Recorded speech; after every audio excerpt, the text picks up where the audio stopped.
Halo sahabat Karisma, kita ketemu lagi di Terka Teras Karisma. Nah, kali ini kita coba akan bahas sama-sama belajar tentang apa sih itu positive prevention.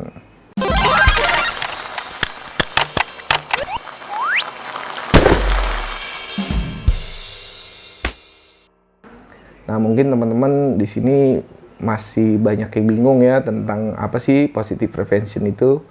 Nah, pada video kali ini kita juga bekerja sama dengan KPA Provinsi DKI Jakarta untuk memberikan pengetahuan tentang positive prevention atau pencegahan positif pada orang-orang yang terinfeksi HIV. Oke, kita mulai ya. Apa sih positive prevention itu? Oke, pemahaman tentang positive prevention itu beragam-ragam. Jadi artinya pemahaman tentang pencegahan positif itu bervariasi berdasarkan wilayah, profesi, dan komunitas. Setiap orang, komunitas, terus maupun negara itu membuat definisinya sendiri tentang pencegahan positif atau positive prevention ini. Itu disesuaikan dengan kebutuhan, situasi, kemudian wilayah, kemudian kebutuhan masing-masing. Nah, pada intinya, pencegahan positif ini menyatukan antara pencegahan, pengobatan, dukungan, dan perawatan agar kesehatan dan kualitas hidup orang yang terinfeksi HIV itu menjadi lebih baik dan memiliki kualitas yang jauh lebih baik. Apa sih sebenarnya tujuan dan sasaran dari positive prevention ini? Nah, tujuan dari positive prevention ini itu adalah bagaimana kita mengajak teman-teman yang memiliki riwayat HIV positif itu dapat mengetahui hak-hak mereka serta tanggung jawab untuk meningkatkan mutu hidup dan kesehatan mereka sendiri. Serta tanggung jawab mereka adalah tidak menularkan HIV ini kepada orang lain. Lalu pencegahan positif ini merupakan bagian dari pemberdayaan untuk orang-orang yang HIV positif yang harus diimplementasikan oleh berbagai pihak yang bergerak dalam respon penanggulangan HIV dengan menghargai hak dan kebutuhan orang dengan HIV dan pasangannya. Sasarannya dari positive prevention ini adalah orang-orang dengan HIV positif itu sendiri serta semua kalangan masyarakat yang peduli dengan permasalahan penanggulangan HIV di Indonesia. Nah, kenapa sih orang dengan HIV itu perlu memahami atau penting memahami tentang pencegahan positif?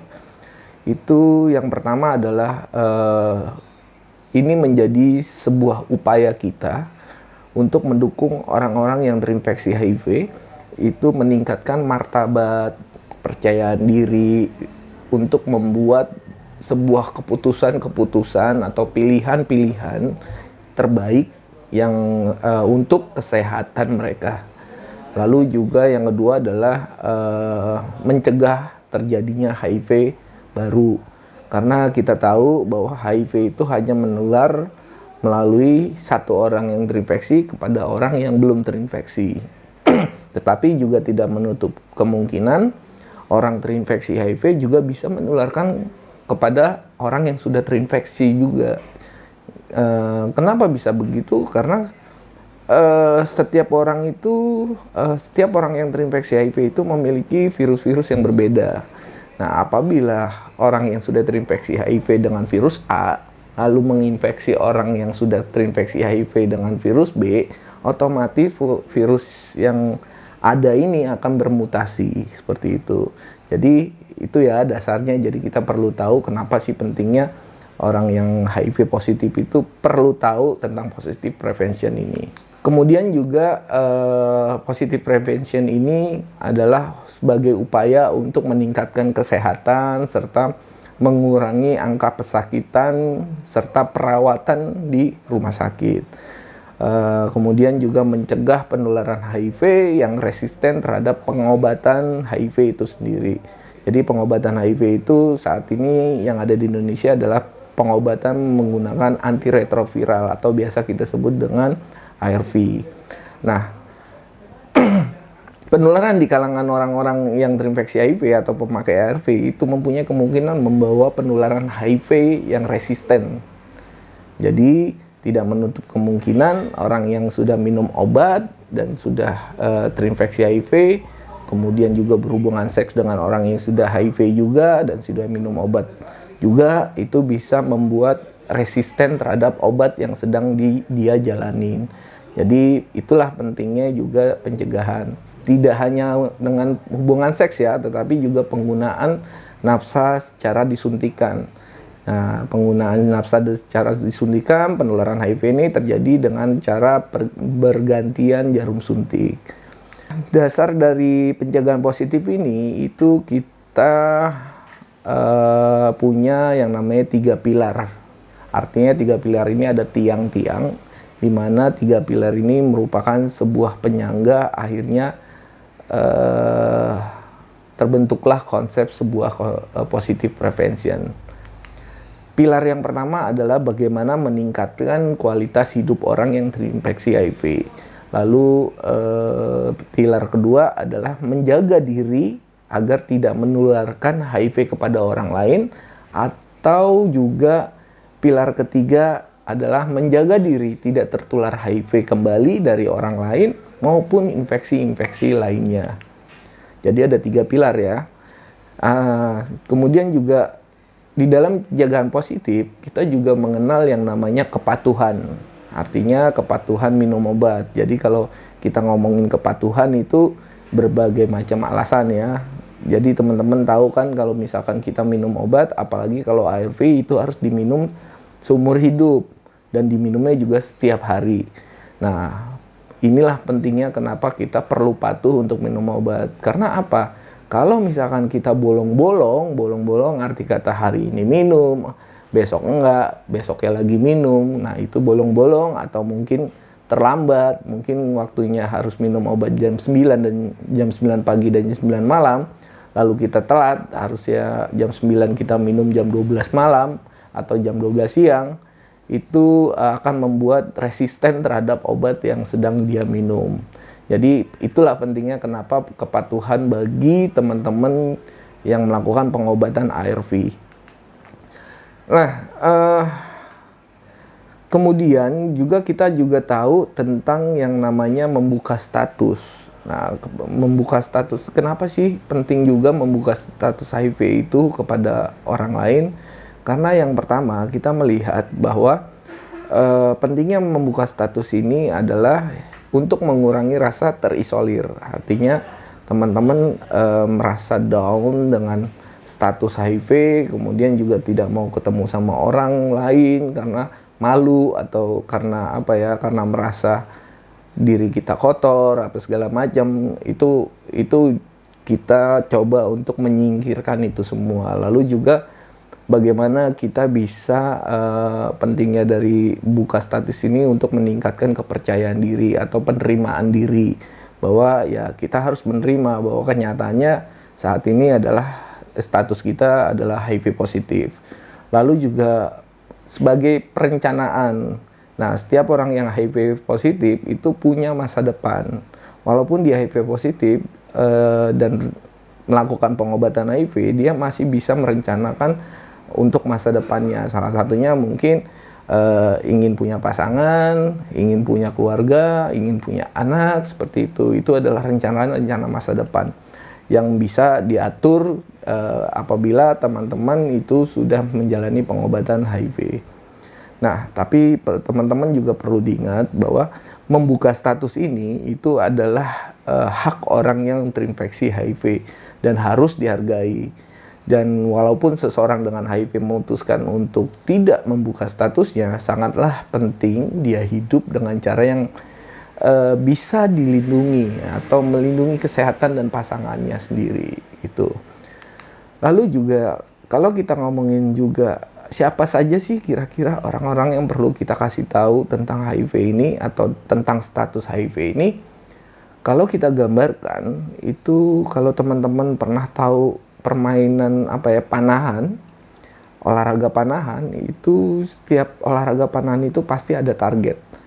Nah, target itu gambarnya adalah seperti lingkaran yang semakin dari besar ke kecil.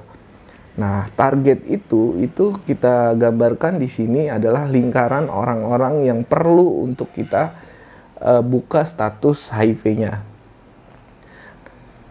Di lingkaran pertama atau lingkaran dalam ini artinya adalah lingkaran yang paling dekat dengan orang yang HIV tersebut. Itu biasanya adalah orang-orang yang berada atau dekat dengan kehidupan sehari-hari mereka. Itu seperti pasangan, kemudian orang tua, kemudian anak, kakak, adik. Nah, itu adalah orang-orang yang berada di lingkaran dalam. Kemudian juga ada orang-orang yang di lingkaran tengah atau menengah.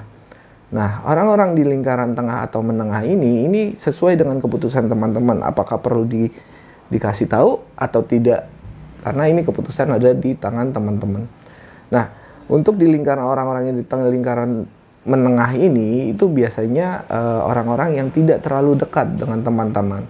Jadi teman-teman juga bisa menggambarkan orang-orang tersebut seperti tetangga atau tokoh masyarakat, atau mungkin teman-teman yang sedang menjalankan rutin ibadah, itu ada ulama-ulama atau pendeta-pendeta. Itu adalah orang-orang yang berada di lingkaran menengah. Perlu tahu atau tidak, itu terserah teman-teman. Kemudian yang terakhir adalah lingkaran terluar. Artinya lingkaran terluar ini adalah lingkaran yang menurut teman-teman tidak terlalu dekat dengan mereka. Nah, kalau di lingkaran terluar ini, itu kalau menurut saya sih tidak terlalu penting untuk dibuka status teman-teman kepada mereka ya. Tapi semua itu balik lagi ke teman-teman. Kalau menurut teman-teman nantinya ini HIV ini akan membahayakan orang-orang tersebut, dan teman-teman merasa sepertinya saya perlu memberikan informasi tentang HIV dan mencontohkan diri saya yang sudah HIV dan mencegah untuk tidak terjadi penularan pada orang lain tersebut, ya silahkan, karena ini keputusan teman-teman. Nah, contoh-contoh orang terluar tersebut itu seperti rekan kerja, kemudian tokoh-tokoh yang biasa menjadi langganan teman-teman, atau orang-orang yang ya teman-teman biasa kunjungi setiap hari tapi teman-teman tidak terlalu dekat dengan mereka. Jadi ingat, keputusan semua ada di tangan teman-teman. Di pilihan utama dalam pencegahan HIV itu terdapat 4 pilihan. Di dalam 4 pilihan ini kita bisa menggambarkan sebagai sebuah perahu. Oke, kita gambarkan sebagai perahu ya. Jadi teman-teman bayangkan dalam benak teman-teman, ini ada 4 pilihan. Ada 4 pilihan utama yang bagi teman-teman yang sudah terinfeksi HIV. Oke, kita bayangkan ya, itu ada 4 perahu.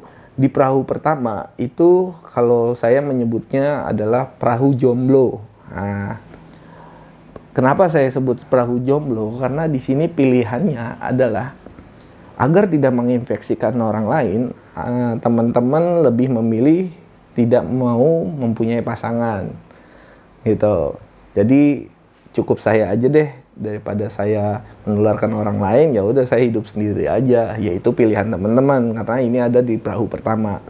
Tetapi kita juga menghargai pilihan teman-teman itu. Semua ini balik lagi ke teman-teman. Kalau teman-teman merasa nyaman dengan pilihannya, silahkan jalani. Ini ada di perahu pertama. Lalu di perahu kedua, apa sih yang ada di perahu kedua? Itu kalau saya menyebutnya itu adalah perahu setia. Nah, kenapa saya bilang setia? Di perahu ini teman-teman memilih untuk mempunyai pasangan. Mempunyai pasangan dan selalu menggunakan pengaman saat berhubungan seks. Nah, di dalam perahu kedua ini saya bilang perahu setia, teman-teman tidak berganti-ganti pasangan dan tetap menjalankan kaidah kaidah penularan secara tidak langsung, yaitu dengan pengaman atau yang biasa kita sebut kondom. Nah, di perahu ini juga merupakan salah satu cara efektif juga untuk tidak menularkan orang lain, karena kondom adalah salah satu alat pengaman yang dapat mencegah menginfeksi orang lain. Seperti itu. Tapi juga perlu diingat teman-teman bahwa penggunaan kondom itu akan efektif kalau teman-teman tahu cara penggunaannya, tahu cara membuangnya, kemudian teman-teman tahu cara efektif bagaimana si kondom itu bisa melindungi teman-teman atau pasangan Anda. Nah, lalu di perahu ketiga, di perahu ketiga itu kalau saya sebut perahu ini adalah perahu pesta atau perahu party. Artinya di sini teman-teman punya pilihan. Di perahu ini teman-teman punya pilihan, teman-teman memilih untuk mempunyai banyak pasangan, tetapi selalu menggunakan alat pengaman. Nah, ini balik lagi ke teman-teman, silakan. Nah, untuk teman-teman yang menggunakan nafsa suntik atau menggunakan drugs dengan cara disuntikan, teman-teman di sini memilih untuk saya punya banyak teman yang menggunakan drugs, tetapi saya tetap kalau lagi mau menyuntikkan zat tersebut, ya saya pakai jarum sendiri. Nah, ini adalah pilihan teman-teman. Makanya kenapa saya bilang ini perahu party, ini banyak orang yang terlibat di dalamnya. Dan ini adalah salah satu pilihan juga. Dan saya kembalikan ke teman-teman untuk memilih perahu ini atau tidak. Kemudian ada yang namanya perahu substitusi. Nah, kenapa saya sebut perahu substitusi? Di sini pilihannya adalah teman-teman punya banyak pasangan seks dan teman-teman memilih berganti-ganti pasangan atau pacaran dengan ganti-ganti orang atau menikah dengan ganti-ganti istri. Silahkan, itu pilihan teman-teman. Tetapi hubungan seks yang teman-teman lakukan itu dilakukan secara non-penetratif. Nah, kalau teman-teman nggak tahu tuh apa non-penetratif, silakan googling aja. Googling itu pasti ada.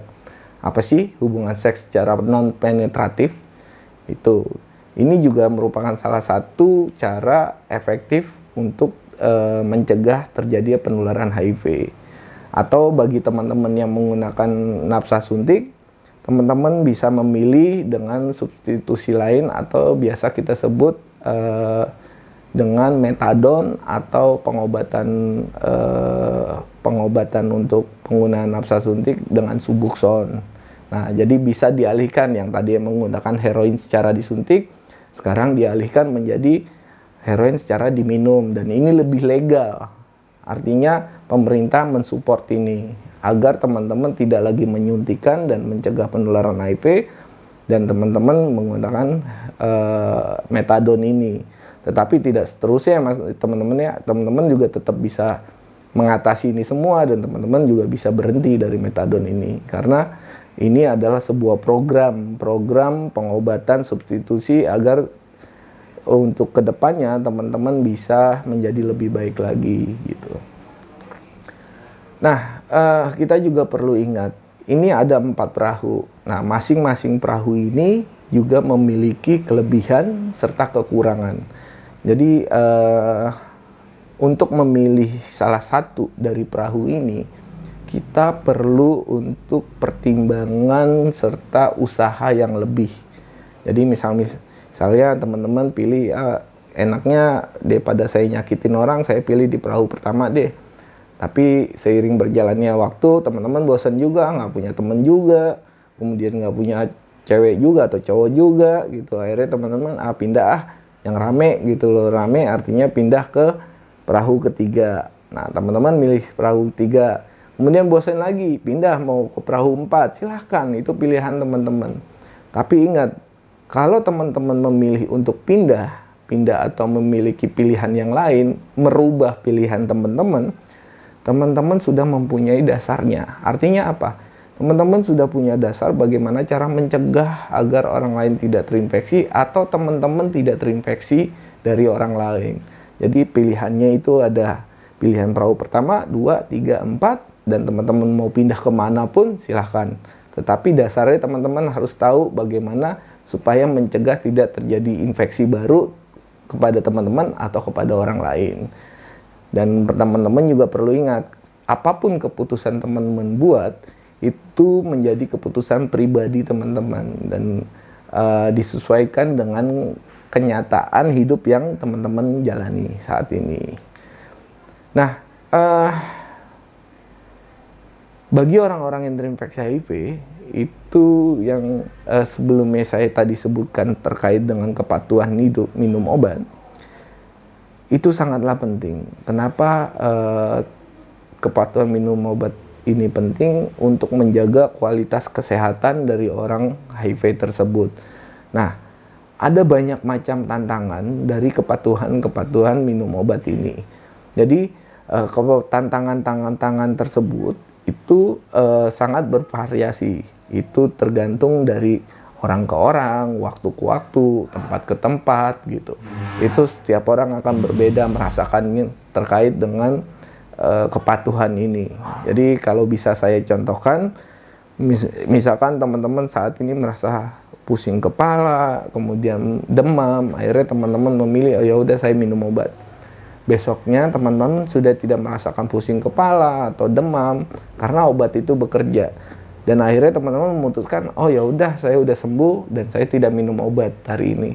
Tapi seminggu kemudian kejadian lagi, teman-teman pusing, kemudian teman-teman demam, terus minum obat itu lagi. Kemudian sembuh, setelah sembuh tidak minum obat. Nah, cara kerja ARV tidak seperti itu. ARV walaupun teman-teman sudah merasa sembuh, teman-teman harus tetap meminum obat ini karena komitmennya untuk minum obat ARV ini harus seumur hidup serta tepat waktu sesuai dengan anjuran dokter. Nah, ini ada beberapa tantangan yang bisa teman-teman temui dalam kepatuhan minum obat. Tantangan pertama itu berasal dari diri sendiri. Nah, kenapa sih dibilang tantangan pertama itu adalah dimulai dari diri sendiri? Karena apa? Banyak orang-orang yang beranggapan bahwa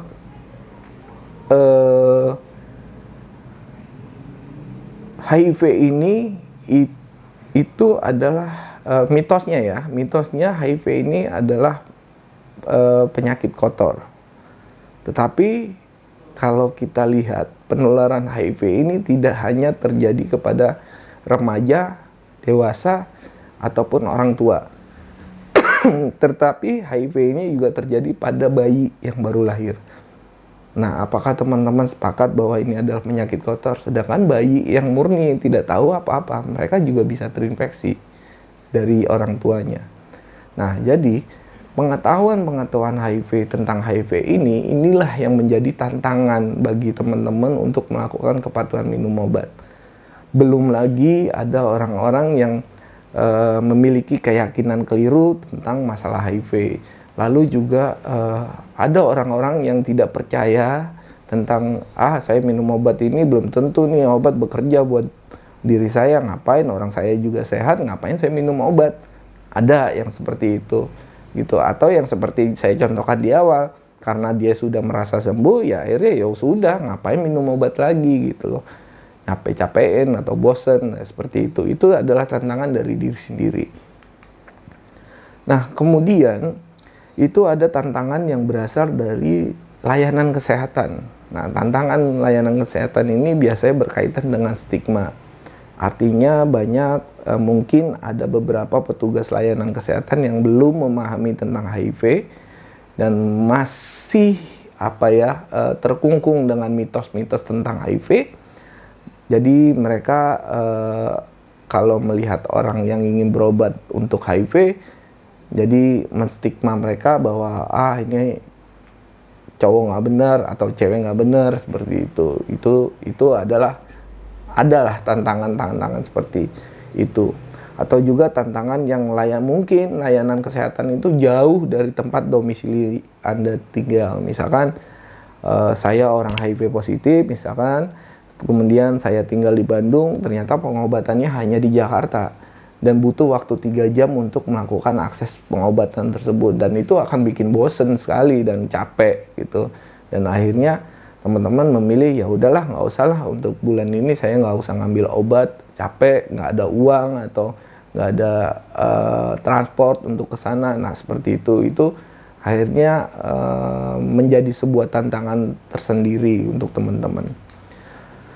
Lalu juga ada tantangan yang berasal dari karakteristik obat tersebut atau obat itu sendiri. Misalkan jumlahnya atau kombinasi obat itu macam-macam dan terlalu banyak, jadi akhirnya teman-teman juga banyak banget sih minum obatnya, seperti itu. Itu juga menjadi tantangan juga. Lalu syarat-syaratnya minum obat, karena ada juga obat-obat yang diminum sebelum makan, ada obat yang diminum saat makan, ada yang diminum sesudah makan, atau diminumnya harus pagi, atau harus malam, atau harus tengah malam. Nah, itu kadang-kadang ada yang merepotkan beberapa orang. Jadi karakteristik dari obat tersebutlah yang bikin orang-orang itu tidak patuh dalam menjalani pengobatan ARV ini. Nah, kalau kita ngomongin terkait dengan situasi, terkait dengan penerimaan diri orang HIV positif, baik itu di keluarga atau di lingkungan, itu perlu kita sikapi bahwa seperti kita tahu, menyandang status HIV positif itu tidaklah mudah ya, dan membutuhkan kekuatan mental yang cukup baik untuk menjalaninya.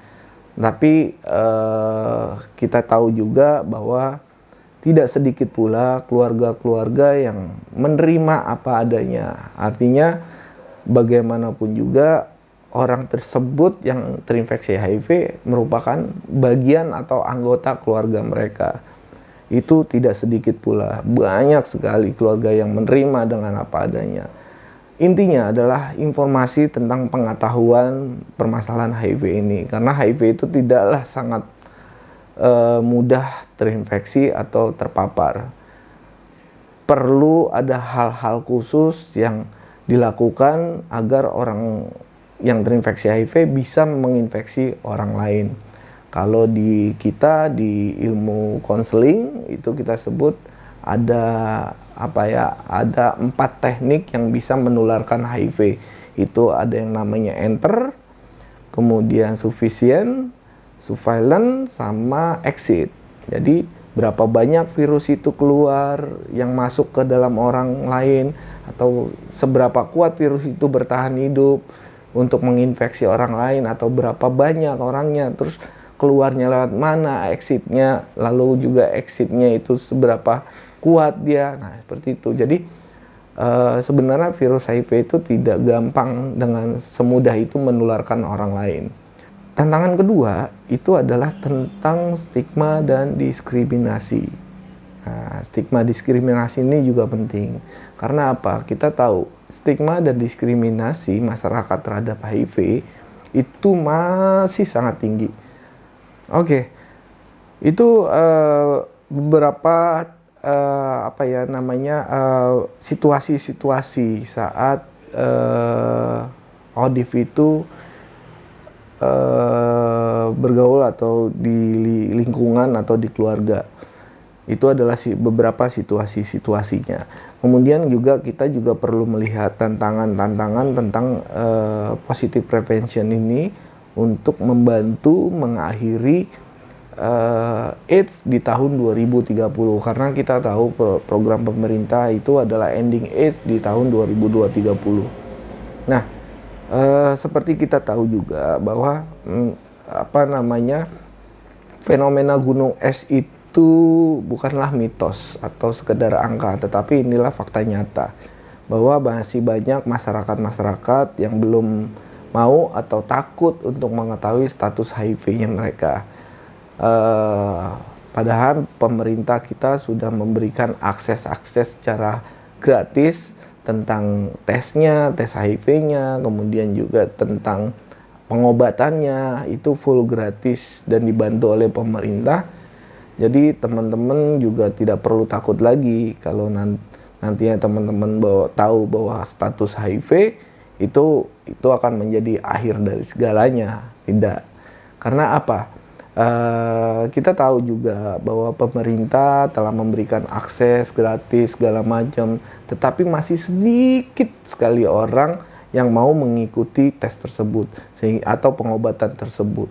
Sehingga perlu adanya peran serta dari semua kalangan dalam melakukan penyebaran informasi yang baik kepada masyarakat terhadap fakta kemajuan HIV/AIDS saat ini. Karena kemajuan HIV di masa ini itu sangat berbeda sekali seperti pada tahun 90-an. Jadi teman-teman juga perlu membantu kita menghilangkan mitos-mitos yang beredar di masyarakat tentang masalah HIV ini. Nah, kita masuk ke bagian terakhir. Saya hanya akan memberikan pesan kepada teman-teman ODIF yang di luar sana, baik ODIF yang sudah minum obat ataupun ODIF yang belum mau minum obat, ataupun teman-teman yang belum mau untuk mengetahui status HIV teman-teman. Saya hanya ingin mengingatkan bahwa segala keputusan apapun yang Anda ambil adalah keputusan pribadi teman-teman. Jadi teman-teman juga harus memutuskan ini berdasarkan dengan kenyataan hidup dari yang teman-teman hadapi saat ini. Jadi semua keputusan itu adalah keputusan teman-teman. So, jangan pernah mengucilkan diri dengan status HIV Anda, tapi lakukanlah hal-hal yang dapat bermanfaat bagi orang lain agar hidup teman-teman lebih bermakna. Dan teman-teman pun dapat menghilangkan atau membantu menghilangkan stigma dan diskriminasi yang dimulai dari diri teman-teman sendiri. Itu saja dari saya. Nah, kita akan ketemu kembali dengan obrolan-obrolan atau informasi-informasi berikutnya di Terka Teras Karisma berikutnya. Semoga bermanfaat, sahabat Karisma. Ciao.